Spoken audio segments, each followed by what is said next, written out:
দর্শক, সংবাদের শুরুতেই জানাছিলাম মঙ্গলবার বিকেল থেকে বৃষ্টি আর পাহাড়ি ঢল না হওয়ায় কমেছে নদ নদীর পানি। এ নিয়ে আরো খবর জানাতে শেরপুর থেকে সরাসরি যুক্ত হচ্ছেন আমাদের সহকর্মী ইমরান হাসান রাব্বি। রাব্বি, সম্ভাব্য বন্যা মোকাবেলায় প্রশাসন কি উদ্যোগ নিয়েছে?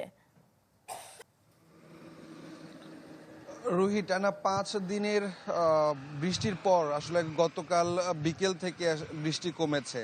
উজানের বৃষ্টির কম থাকার কারণে এবং পাহাড়ি ঢল কমার কারণে শেরপুরের সকল নদ নদীর পানি আসলে কমতে শুরু করেছে। বিপদসীমার নিচে এখন আসলে সব নদ নদীর পানি।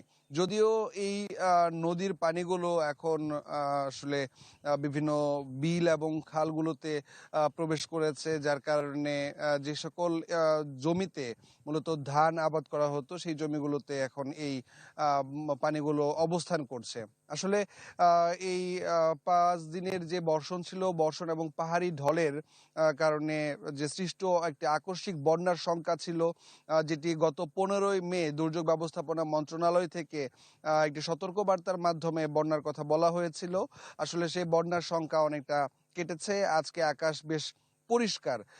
আসলে স্থানীয় প্রশাসনের পক্ষ থেকে স্থানীয় স্বেচ্ছাসেবী সংগঠন যতগুলো রয়েছে এবং স্টেক হোল্ডার যারা রয়েছেন তাদেরকে নিয়ে একটি জরুরি মিটিং করে মূলত এই বন্যার ক্ষতি মোকাবেলার জন্য আগাম প্রস্তুতি নেওয়া হয়েছিল।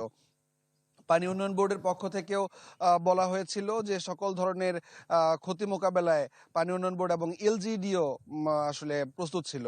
এই ছিল আমার কাছে শেরপুর থেকে সবশেষ, রুহি।